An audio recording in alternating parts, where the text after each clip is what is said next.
Hello everybody, you're watching The Verdict on Racing TV and we've got 6 races for you this week.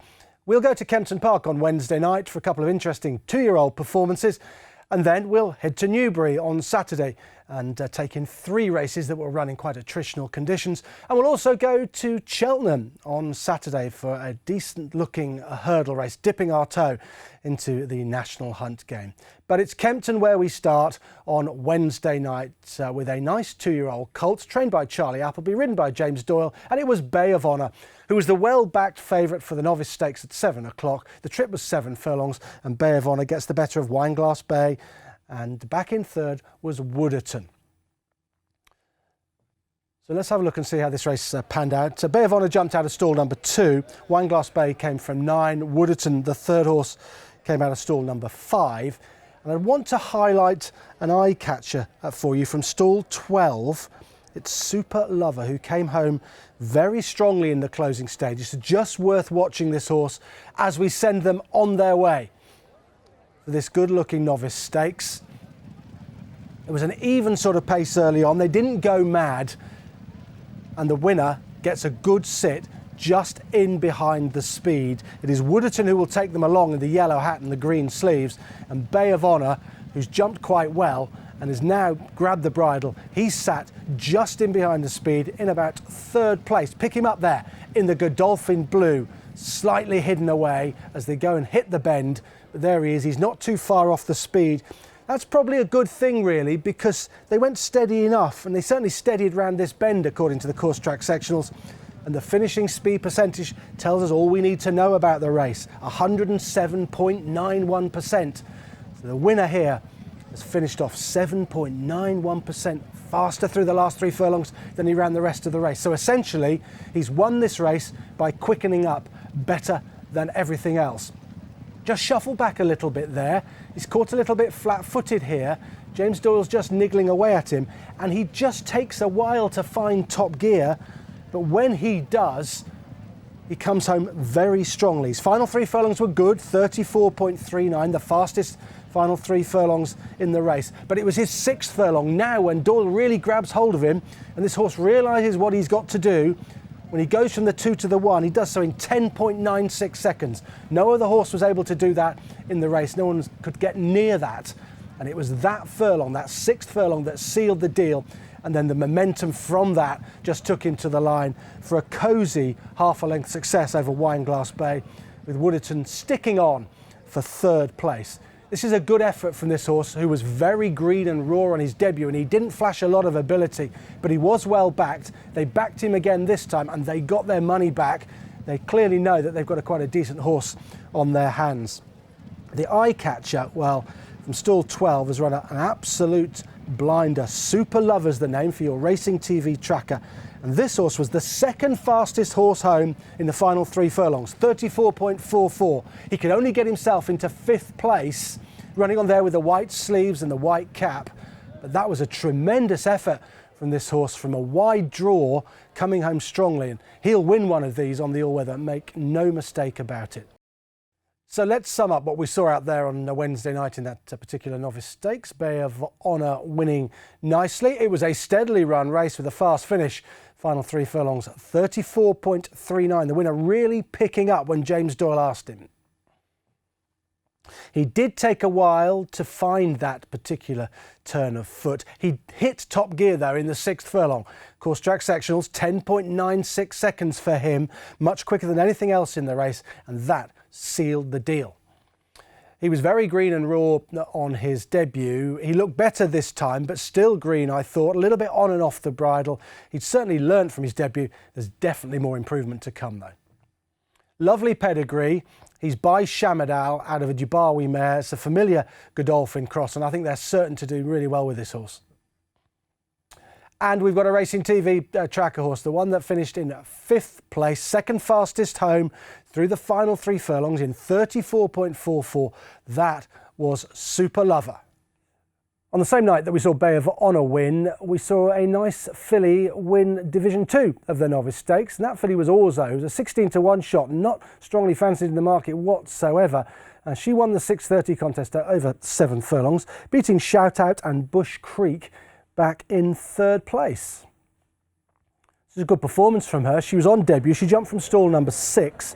Shout Out, the short price favourite, came from stall 9, and Bush Creek came from stall number 5, back in 3rd place. And rather like the previous race where we had Super Lover as an eye catcher, we've got one here as well. One for your trackers, Famous Footsteps from stall 11.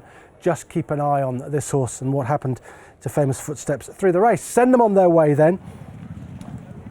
This was, in terms of time, slightly faster division than the Bay of Honour race. They just went a little bit harder earlier on. Bay of Honour finished off quicker than Orzo, but this particular race was stronger run in the early stages.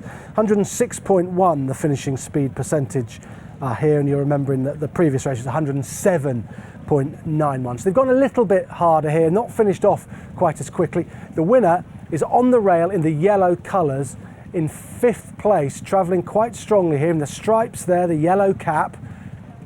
Just hard on the bridle at that point, and will show a fine turn of foot to go away and win this. It was a pretty good performance from her, particularly as it was her debut. Last 3 furlongs, 34.8 seconds. I think that's quite impressive for a debutante.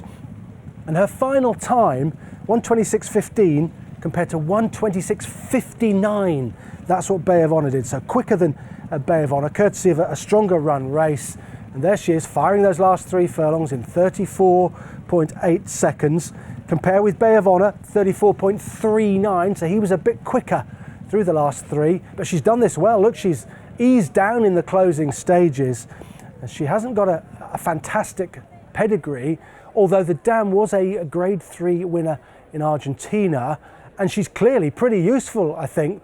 Not found in the market whatsoever, but she's beaten Shout Out, who was well backed, and she's sped past him very easily indeed. And back in 3rd place is Bush Creek, just boxing on in the closing stages. Famous Footsteps is the eye catcher, running on in the closing stages. And the reason we like Famous Footsteps is that if you look at the course track sectionals on the website, this horse was able to fire a very fast furlong, a single furlong of 11 seconds in the penultimate furlong for Famous Footsteps. It was caught too far back and then ran on and fired that fast furlong, and has clearly got plenty of ability. So what do we think of this performance from Orzo? Well, I think it's pretty useful actually. It's a really nice filly going forward for the Andrew Balding team. Finishing speed percentage 106.1%, so it was moderately run really, a little bit stronger run than Bay of Honour's race. It was a fast finish from the winner though. And how fast was it? Well, the final 3 furlongs, 34.8 seconds. I think that's quite impressive for a debutant. She really did know her job. Final time, worthy of a bit of comparison, 1:26.15 for her compared to Bay of Honour, 1:26.59. So she's quicker than Bay of Honour, but final times, well, you just have to be a little bit careful with them because the races are running in different ways. Nice pedigree. It's not a top class pedigree by any stretch of the imagination, but the dam was an Argentinian Group 3 winner, and you'd hope that Orzo might have a little bit more to come. And with that in mind, she should, on pedigree, stay a mile, but I'm not sure that that's what she wants really. That was over 7 furlongs what she did at Kempton. She travelled very strongly, she quickened up well, and I think speed is her main asset. What about the tracker? We always like to stick some horses in the tracker, and this one, after Super Lover, is Famous Footsteps. That 11-second penultimate furlong was pretty impressive. It was the fastest penultimate furlong in the race, but was just caught far too far back. One of these awaits Famous Footsteps.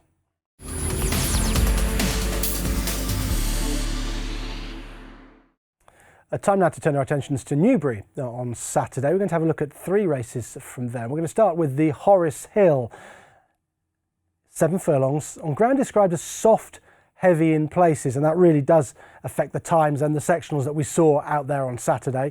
Noble Truth 5-4 favourite for Godolphin. Dubai Poet 18-5. Light Infantry 4-1, and Cresta was 6-1. 12s and bigger the rest for this Group 3. And it was Light Infantry who prevailed for David Simcock and Jamie Spencer, stall 5, beating Cresta, who jumped out of stall 9. Takarid Bay from 6, and the 4th horse home was the horse who's going to make the running when we send them on the way. That is Noble Truth, who went off favourite and was far too keen in the race. He's on the right-hand side of your screen in the Godolphin blue, and he's just gone a bit too hard in the early stages here. The winner is dropped out by Jamie Spencer, black cap to the right-hand side of your screen towards the rear, a little bit keen. Cresta is almost upsides him in the white colours, also with a black cap, just a little bit closer towards the stand side. This was a good pace given the conditions. Finishing speed percentage was 100.8%. They've gone quite hard in the conditions, I think, and they have finished very tired indeed. When I had a look at the course track sectionals for this race, I came to the conclusion that this was heavy ground. There wasn't much soft in this at all. It was really hard work for them. Noble Truth pays for going too hard early on, and he's about to be taken on by Takarib Bay, who kicks on at this point, perhaps kicks on a bit too soon, and they both finish very tired, and Light Infantry picks up the pieces. Spencer at work on this horse now, is in 4th place currently, but he gets hold of him in the end, and he's strong at the finish. His final 3 furlongs of 34.09 seconds under Jamie Spencer. He's tired, he's rolling around all over the place, but he gets there and he wins going away. This was a step up in trip for him, and I think it really did suit him. He ran over 6 on debut. This 7 was fine for him, and he'll stay a mile. There's no doubt about that. He drifted all over the place. I think this is conditions. He wandered quite markedly, as picked up there by our tracker. He's gone to his right. Jamie's trying to keep him straight, but he's all over the place. The others are as well. They're tired. The ground is very holding. There he goes. He gets a crack with the whip in Jamie's left hand, and he runs away from it. He just briefly hampers Takarib Bay, but I think that's all to do with conditions and greenness. It's only his 2nd start, and the first time he'd run on ground as soft as this. He's by fast company out of a Kalaki mare, which does suggest that soft ground or ground with given it is always going to be what he wants to give of his best. Visually he looked strong at the line, didn't he? The sectionals say he wasn't. His final furlong was 13.5 seconds, really slow, and that is courtesy of the conditions. But with that pedigree there, he's always going to be best, I think, with a little bit of cut in the ground. So we can sum up what we saw there in the Horace Hill. Light Infantry beating Cresta and Takarib Bay. I think the sectionals just point to the ground being very testing. I'd rate it as heavy. And these are the winners' last 3 furlongs. 11.8, okay, 12.79 and 13.5. So anyone who says he was really strong at the line, say no, he's not. The visuals say he might be. 13.5 says he wasn't. Pedigree. Nice pedigree. I've already mentioned he's by fast company out of a Kalaki mare. Fast company's generally best with digging the ground. Likewise, Kalaki's. He's performed on debut on better ground, so you know, good ground's okay for him. But he's got a big win to his name here, up in class on soft. Finish speed percentage evenly run, I think, allowing for conditions, maybe just a little bit too quick, given conditions. And Noble Truth in particular got very tired. Winner looks strong visually, but sectionals say that he wasn't necessarily that strong. 13.05 his final furlong. Take a cautious view of the form, I think, simply because of the heavy ground and attritional conditions. Let's take a look at the Virgin Bet St Simon Stakes, Newbury on Saturday afternoon. 1.5 miles was the trip. This is Group 3. Siscani 8 to 15, Illarab 11 to 2. Same for Max Vega. 16s and bigger the rest. And the odds on favourite was turned over. Illarab the winner. Stall 2 he came out of.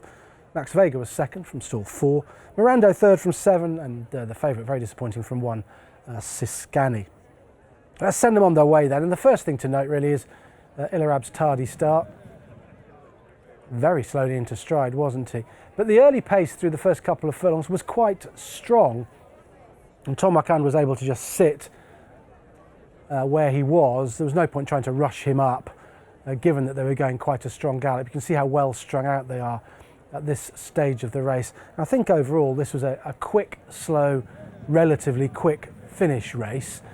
Going hard early on, then steadying, concertinaing up somewhat, as they turned into the home straight, and then Ilarab was too strong in the closing stages of the race in the conditions. It was a slow motion finish, really. He was just in the conditions faster than everything else. There he is, tucked in the yellow colours behind Siscani, who was a tad keen and didn't really get home, and perhaps found conditions a little bit too soft. Ilarab, back to the form that he showed when completing a 6-timer in 2020-21, and he proved then that he was very versatile in terms of what ground he liked. He's effective on much better ground than this, and he clearly handles what I would describe as heavy ground on Saturday at Newbury. So this is where they've steadied up a little bit. You can see they're all just about in contention at this stage. There's still a little bit of ground to make up for Ilarab, but he does it very smoothly. And the last 4 furlongs, he was the fastest horse through each of those individual furlongs. So as he made his ground gradually under Tom Marquand, he was still quicker than every other horse in the race. The finishing speed percentage wasn't too bad for this race. It suggested that they went quick early and then steadied it and then finished off all right, 104.3%. So finished off 4.3% quicker through the final 3 furlongs than running the rest of the race. And this is where Ilarab's running quicker than every other horse in the race, as he makes up ground and then goes on to win the race with the last 3 furlongs of 38.85. Now that is slow. You'd think over this sort of trip on decent ground you'd be looking at 12-second furlongs to finish off in, and maybe a little bit quicker for top class horses, but they couldn't go that fast because of the conditions. They really were attritional. It was hard work out there. So he came home 38.85, but that was better than everything else, and that was good enough to land this race. Max Vega in the red running really well, and equally Miranda, who travelled up strongly but didn't find much, couldn't quicken up, but they're not the sort of conditions for quickening up in. And the final time, interestingly, was 11.8 seconds slower than the Racing Post standard. So that really does suggest heavy ground rather than it being soft. But Ilarab's back, and back to his very best, I think. The race fell apart a little bit around him, some of them not really handling conditions, particularly Siscani, but Ilarab did, and he's back. A nice winner for Tom Marquand and William Haggis. So what can we say about Ilarab? Well, he was the quickest through the final 4 furlongs in this, what I would call a dominant display. He was much better than these, I think. He was the only horse to dip under 13 seconds in the second last furlong. They were all treading water out there, but he was able, in that second last furlong, just to go quicker than the rest, and that took him clear of Max Vega. Final 3 furlongs, I made reference to them as being pretty slow, 38.85. That is all to do with a sensible enough pace mid-race and the conditions. He's very versatile, this fella, in terms of ground. Perhaps he'll go globe-trotting, you never know. He might be a horse that William Haggis wants to campaign abroad at some point.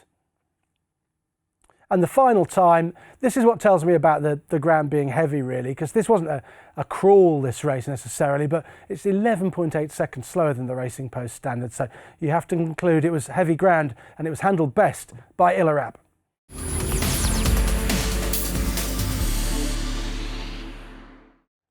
Time now to look at one of the best performances on the flat over the weekend, and it came from Jumbly, who was very, very good at Newbury on Saturday in a 7 furlong listed contest. 9-4 joint favourite with Miss Carol Ann. Eldicus was 7-1, and it was 17-2 and a bigger the rest. It's Jumbly who prevails. It was a really nice performance, beating Breeze Easy from 12, Siamasa from 8, and Aid Koss was back and forth, jumping from stall number 10. But this was a dominant display. Watch stall 9. Jumbly jumping keenly and smartly, and had to be just wrangled back early on just to settle down. But then, in a race that was run at a pretty good even gallop, she drops her head, she settles, she gets the lead, and she storms home in the closing stages in the style of a very good filly. And I contest that she should be unbeaten in her career. She should be 4 from 4, but she was beaten in the Rockfell Stakes last time up, where she was held up in a steadily run race, poorly positioned, and couldn't really get involved. She finished 4th in the end. But if that had been run at a better pace, or she'd been ridden a bit closer to the pace, she might have won that and might still be unbeaten. This was very impressive. The evenly run race of 100.09% says the finishing speed percentage was, says the course track sectionals, and she fires a 6th furlong of 12.53, and that puts the race to bed in no uncertain terms. No horse can do that at all. If you scan what they achieved, they're all floundering. She's not. She's relishing conditions. She's loving it out there. She's handling this ground really well. She's been effective on better ground than this, but this is her bag, I think. Soft ground, I think it really suits her, and that sealed the deal, that 12.53. 37.39, the final 3 furlongs. Remember that, 37.39. The next best was the runner-up, 38.42. Couldn't get anywhere near this horse's burst of speed through the final 3 furlongs. She was miles better than these, much the best, I think, and it was the most impressive winner of the day by some way. You have to be really impressed with her. She's diminutive, but she's got a massive engine.